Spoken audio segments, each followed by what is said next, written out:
vamos a hablar sobre un caso de éxito que recientemente pues, hemos puesto en producción, uno de nuestros clientes del sector banca. Y bueno, esperamos que os guste. Vamos a ir rápidamente porque es verdad que hay mucho contenido que contar y luego además al final pues vamos a hacer una especie de demo para que veáis un poco más el caso práctico como es. Que conozcáis BAS, una slide solamente para que veáis un poco números de dónde estamos. Estamos ya en 20 países a lo largo del mundo y bueno, originariamente el grupo BAS, pues las empresas que lo componían, Servatic, Weathersoft, Nativo y en este caso también Comunitech, bueno, se han añadido otras empresas este año debido a diversas compras que hemos hecho, con lo cual estamos creciendo mucho. Somos ya más de 3.500 empleados y bueno, una facturación anual el año pasado por encima de los 200 millones. Os cuento el contexto del caso de uso, el caso de éxito, ¿vale? El cliente, como os decía, es uno de los grandes bancos a nivel nacional y el contexto de negocio en el que se enmarca es, bueno, esto es un caso de categorización de transacciones bancarias, ¿vale? Que básicamente pues es como quizás el mayor conocido, el FinTonic, el que, bueno, en este caso, pues a partir de una descripción, de un importe, un movimiento y de una fecha, pues soy capaz de categorizar un movimiento y saber si, bueno, pues he hecho un gasto en belleza, en salud, en comida, etcétera, ¿no? En este caso, lo que quería el cliente no solamente era categorizar para clientes particulares, sino también para empresas. Y en el caso de los clientes particulares eran tanto clientes de cuentas, de tarjetas y de agregación. Previamente, lo que se había hecho en este cliente es un proyecto de agregación bancaria, ¿vale? En este caso, lo que se hace es agregar movimientos de diferentes bancos para que no solamente categoricemos los movimientos de un solo banco, sino los del resto también.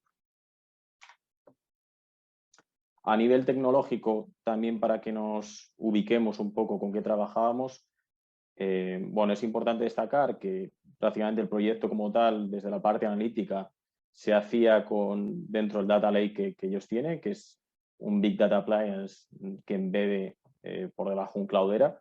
Cloudera es una distribución de Big Data de las más conocidas o de las más tradicionales, incluso por así decir, en este caso una distribución on-premise, es decir, lo hacíamos en sus instalaciones, no en el cloud, y teníamos unas conexiones con diferentes sistemas orígenes, fundamentalmente el sistema informacional, que era un Exadata, y los movimientos provenían de su core bancario, que era el DB2.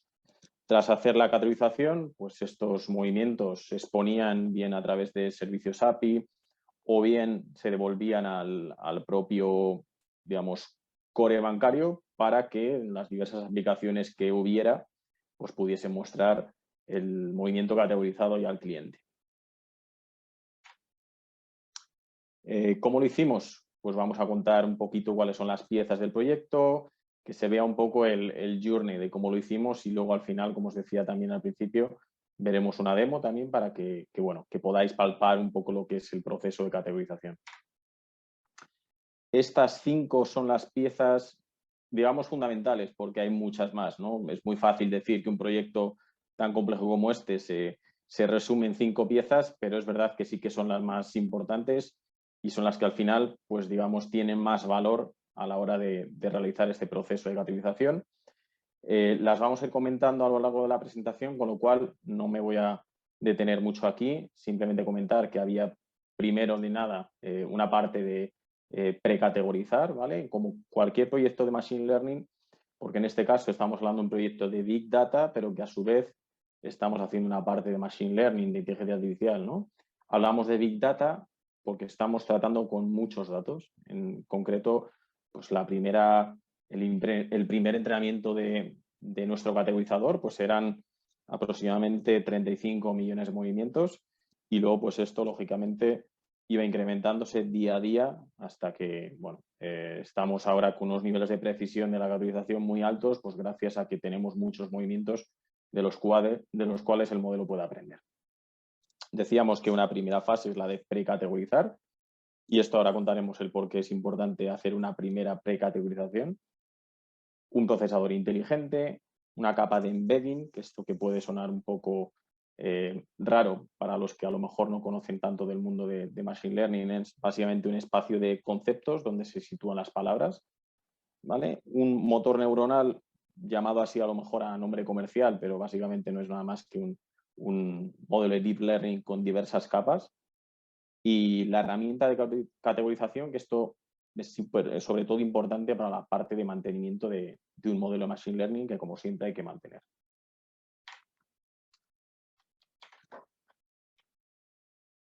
Bueno, este es el mapa general de toda la solución. Por un lado, los datos con los que partíamos, datos de particulares, de empresas y Open Banking, como decíamos, también datos de agregación. El core de todo esto es una categorización inteligente basada en técnicas de procesamiento de lenguaje natural.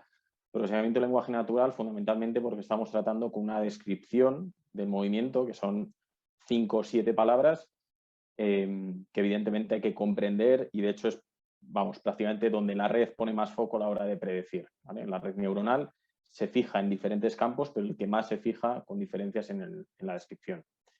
Decíamos antes un preprocesamiento, un embedding, un motor neuronal y la parte de entrenamiento, como os decía, pues bueno, que ha habido varias iteraciones, ha habido muchas iteraciones para llegar a niveles de precisión altos y que, bueno, pues luego además podíamos hacer una predicción en torno a 250 categorías, que luego al cliente además podía retocar gracias a la herramienta de categorización.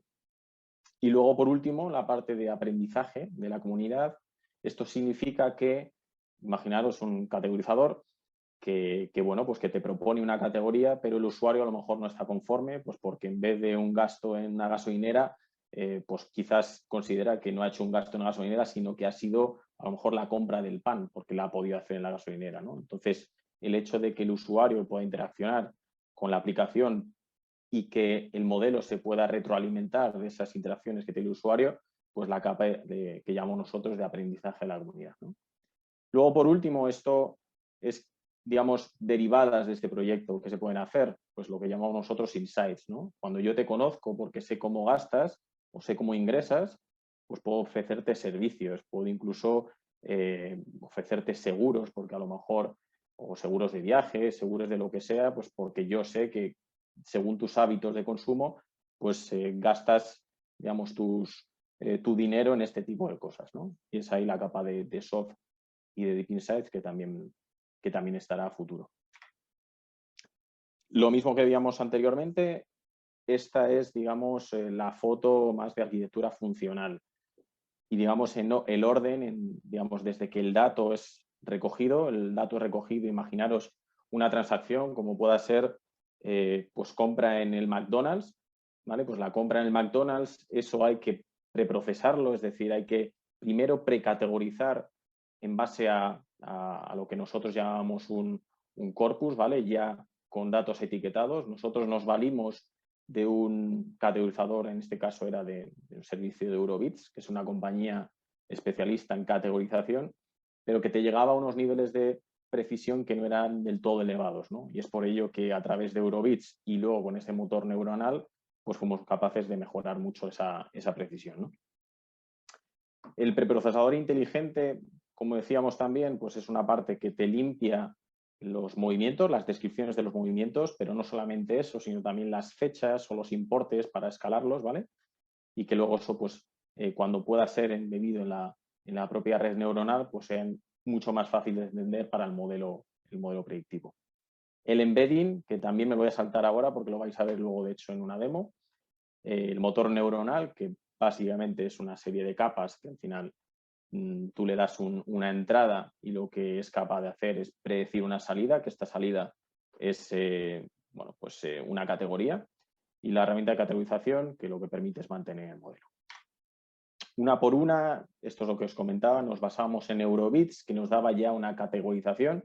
Esta categorización podía estar bien o podía estar mal. Tenía un nivel de precisión en su tiempo bastante decente, pero lo que queríamos hacer es mejorar mucho más ese categorizador para que esté basado en técnicas de Deep Learning y procesamiento de lenguaje natural. Entonces, este es el dataset de entrenamiento que te viene con datos ya, como se dice, etiquetados, ¿vale? Y lo que precisamente teníamos que hacer es, cuando llegase un nuevo movimiento, cualquiera como estos, pues ser capaz de predecir la categoría de acuerdo a los patrones que habíamos entendido previamente gracias al dataset de entrenamiento. La parte preprocesado, esto, bueno, aquí hay que realizar, digamos, un inciso y que no he comentado a lo mejor en la parte de tecnología, que es toda la parte de procesamiento. Esto que estaba sobre, digamos, un clúster de Cloudera, lo hacíamos a través de Spark, ¿vale? Entonces, digamos, la parte de procesado puro como tal lo hacíamos con Spark. Luego, si bien es cierto, la parte más de modelado pues eran redes neuronales. Concretamente, se utilizaba una librería muy común que es Keras, que es la que nos daba la potencia para poder diseñar de una forma además bastante intuitiva las diversas capas de la red neuronal, ¿no? Comentaba que en la parte de procesamiento lo que hacíamos sobre todo, pues tanto para la descripción, la fecha y la cantidad, que eran los 3 campos principales de los que nos valíamos para predecir, pues era una limpieza y estandarización de los datos, ¿vale? De modo que cuando ya se limpian, pues estos datos son mucho más sencillos para este modelo, para esta red neuronal, para que puedan ser comprendidos y finalmente darte una predicción. Algunos de los ejemplos, pues se eliminaban espacios, se eliminaban stop words, es decir, palabras que no aportan ningún significado, como por ejemplo aquí num, ¿vale? Como veis aquí, esta es la descripción original y cuando ya he pasado por este procesado, pues ya no me aparece esa palabra stop word porque no me sirve nada a la hora de predecir. Y la cantidad, lo mismo. Lo que estábamos haciendo es escalar estas cantidades para que la red no vea diferencias, a lo mejor si pudiese ver pues, una cantidad de 1 millón de euros, pues esa cantidad evidentemente puede ser mucho mayor de lo que es habitual, que tenemos a lo mejor cantidades de 2 dígitos o de 3 dígitos, ¿vale? Entonces esa cantidad se escalaba también. El embedding, que esto lo paso muy rápido porque queremos verlo luego después en la demo, son, digamos, como habíamos dicho antes, es un espacio multidimensional, un espacio de conceptos, lo vais a ver luego mucho mejor representado gráficamente, donde se ubican las palabras, ¿vale? Se ubican las palabras y estas palabras son traspasadas a una notación matemática, una notación vectorial, que es lo que ya entiende la red. Es decir, tú a la red neuronal no le puedes pasar palabras como tal porque no las entiende. Entonces, lo que le tienes que pasar son vectores. Lo que haces es cada palabra, por ejemplo, Cinépolis o Madrid o farmacia, esa palabra es traspasada a un vector que se sitúa en este espacio multidimensional y lo que vamos a ver, de hecho, es que palabras que tienen mucha relación entre sí, pues aparecen muy cerca en ese espacio de conceptos y, lógicamente, las que no tienen ninguna relación estarán muy lejos, ¿no? ¿Qué nos permitía además este embedding? Pues aquí destacamos algún caso, que es como por ejemplo Cinépolis. Aquí, como veis, Cinépolis no aparece, ¿no? Pero lo bueno es que en el embedding a lo mejor esta misma palabra que estaba mal escrita sí que aparece, con lo cual sí que nos permite entender que aunque no aparece una letra y por tanto no podemos llegar a entender esto en base a una regla, porque lógicamente tendríamos que programar millones y millones de reglas para entender que cuando está mal escrita una palabra pues puede ser referida a Cinépolis. En este caso sí que somos capaces de entender esas relaciones y por tanto pues luego ser mucho más precisos a la hora de predecir. Bueno, esta parte es quizás un poco más técnica, quizás al que ya conozca algo sobre esto pues le pueda resultar muy interesante y al que no a lo mejor es un poquito más incómodo de entender, ¿no? Pero digamos, esta es la arquitectura de la red neuronal que diseñamos, ¿vale? Que tenía fundamentalmente 2 tipos de inputs. Un tipo de input que se llama la parte recurrente, que es aquí donde introducimos las descripciones de los movimientos, ¿vale? Que es esto que aparece por aquí. Aparece el movimiento donde se ha pasado por el embedding para que la palabra aparezca ya, digamos, representada en una notación vectorial y todo esto entra a una capa recurrente, ¿vale? Se procesa luego en otra capa densa y eso entra, digamos, en un híbrido en el que se computa, por un lado, la parte estática, que son el resto de campos, ¿no? Lo que veíamos, pues la cantidad y la fecha, ¿vale? Y todo eso se une al final a una red densa para producir esa predicción de una categoría, ¿no? Visto esquemáticamente, esto es cualquier esquema de una red neuronal. La red neuronal, por un lado, emite unas capas o, digamos, unas neuronas de entrada, que en este caso pues, serían las palabras o los vectores que aparecen en la red vectorial, o directamente podría ser la fecha o a lo mejor la cantidad, ¿vale? Aquí se efectúan en estas capas ocultas, que serían las redes densas o las capas recurrentes, se efectúan una serie de fórmulas matemáticas que lo que te permiten al final es encontrar los patrones que te permiten predecir una categoría. Dicho de una forma sencilla, que la categoría precisamente es la capa de salida. Que sería en este caso pues, las 250 o 300 categorías que tiene la red neuronal como capas de salida. Estos son ejemplos de, bueno, árboles o más bien el árbol de categorías que se nos pidió en este caso que tuviera 3 niveles. Por un lado los ingresos o los gastos. Por otro lado, como veis aquí, pues si son gastos de hogar, de comercio, etcétera. Y luego hay un nivel inferior que es el nivel 3, que ya tiene, digamos, un grano más fino y que también podrías llegar a él si fuera necesario. Y por último, antes de pasar a la demo, creo que vamos un poquito pillados de tiempo. Esto lo voy a pasar muy rápido. Esto, aunque parece quizás lo más feo de todos, porque lo hicimos en una máquina de estados que bueno, parece el antiguo MS2, pues es al final una parte fundamental del proyecto, porque nosotros podríamos haber hecho el modelo, dejar que haga las predicciones en base al dataset de entrada que hubiésemos dado, pero lo que es claro es que el cómo categorizan los usuarios y el cómo categorizan digamos, el modelo en base a los nuevos movimientos que puedan entrar, pues es algo que varía a lo largo del tiempo, ¿no? Y pasa con este caso de uso, pero pasa con cualquier proyecto de Machine Learning. Al final tú tienes que mantenerlo, ¿no? Y esta herramienta precisamente lo que permitía pues es hacer esa parte de mantenimiento, de recategorización, de revisión de movimientos tanto del dataset de entrenamiento, es decir, con lo que yo entreno el modelo, como el dataset de validación, es decir, con lo que yo soy capaz de ver si estoy prediciendo bien o si estoy prediciendo mal, ¿vale? Y eso pues tiene una potencia muy, muy grande y sobre todo lo que permite es asegurar que esta herramienta no se va a mantener, digamos, no se va a quedar obsoleta porque la vas a poder mantener a través de esta solución, ¿no? Y ya por último, 2 ejemplos muy rápidos a modo de demo que veáis aquí. A ver, voy a quitar esto de aquí. Esto es precisamente el embedding que estábamos comentando anteriormente. El embedding, como os decía antes, que es este espacio de conceptos donde se sitúan en función de si están muy cerca o muy lejos a nivel semántico, ¿vale? Pues, por ejemplo, yo voy a hacer una búsqueda aquí, que esperemos ahora el efecto demo no se vaya. He hecho la búsqueda de, por ejemplo, la palabra banco. Le digo que me aísle estos términos y efectivamente me está diciendo que banco está relacionado con HSBC, con bancos, con Citigroup, con bancaria, en fin. Cuando le he buscado este término, evidentemente lo que ha hecho el embedding es relacionármelo con palabras que están pues, bastante relacionadas con el término banco, ¿no? ¿Y esto para qué me sirve? Pues es muy importante porque imaginaros que en el dataset de entrenamiento, pues a lo mejor yo he entrenado a mi modelo con movimientos que puedan tener la descripción de restaurante Paco, por ejemplo, ¿no? Pero no ha sido entrenado a lo mejor con la descripción de mesón Paco, ¿no?